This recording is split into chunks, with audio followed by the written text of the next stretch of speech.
O tempo da política. É preciso falar também sobre o tempo. Algumas políticas precisam de continuidade porque existe uma complexidade no problema que se quer resolver. Por exemplo, a evasão escolar é um problema sério. Milhares de jovens abandonam a escola por vários motivos, todos os anos.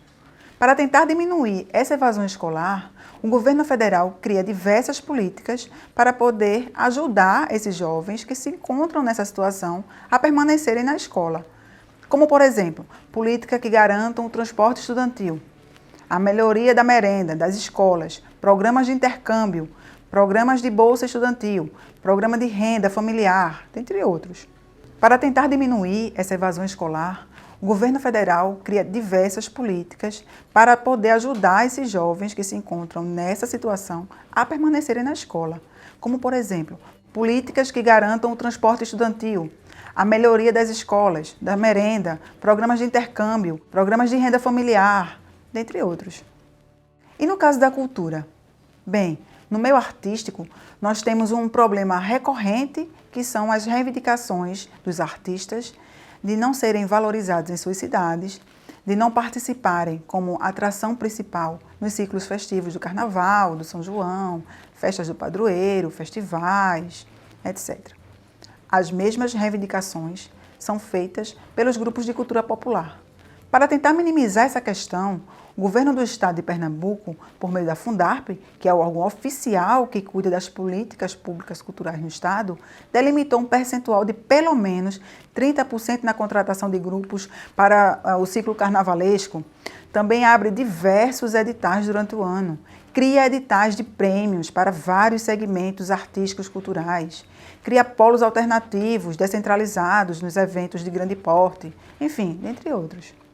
Com esse exemplo, fica claro que as ações do governo surgem a partir das principais reivindicações do setor cultural. As ações não resolvem todo o problema, entretanto, são políticas importantes que devem permanecer consolidadas, mas que precisam, claro, de monitoramento e aprimoramento. Monitoramento e avaliação.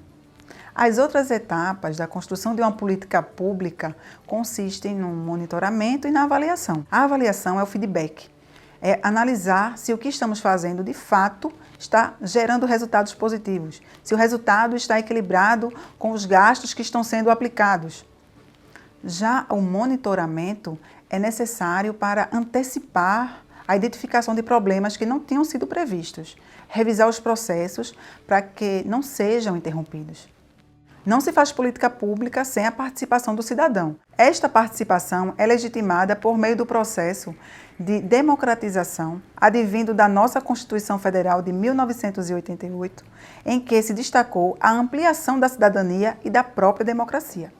A cogestão é garantida por meio dos conselhos, de audiências públicas, conferências, da ação popular, de movimentos sociais, do orçamento participativo, enfim.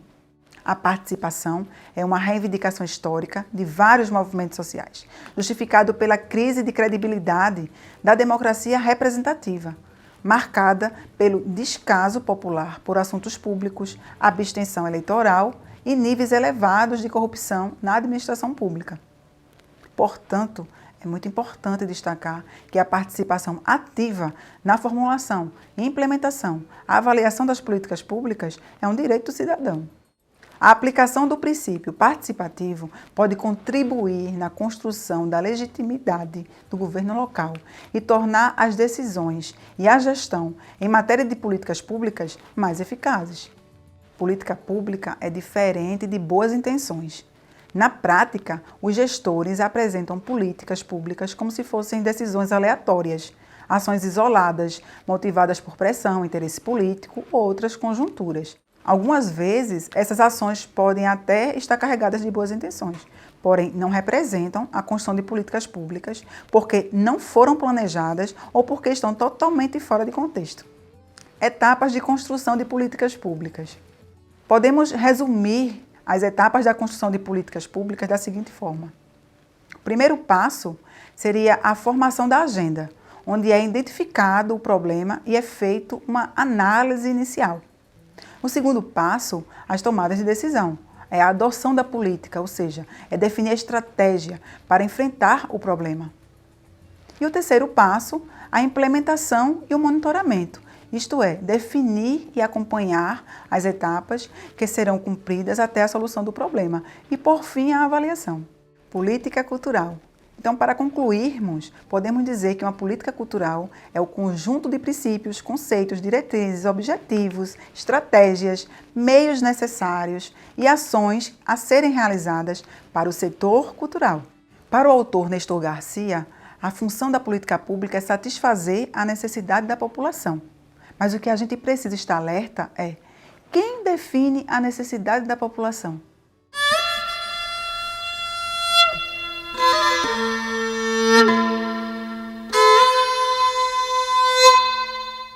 Se você gostou desse conteúdo, deixa seu like, se inscreve no canal, ativa as notificações e eu te espero no próximo vídeo.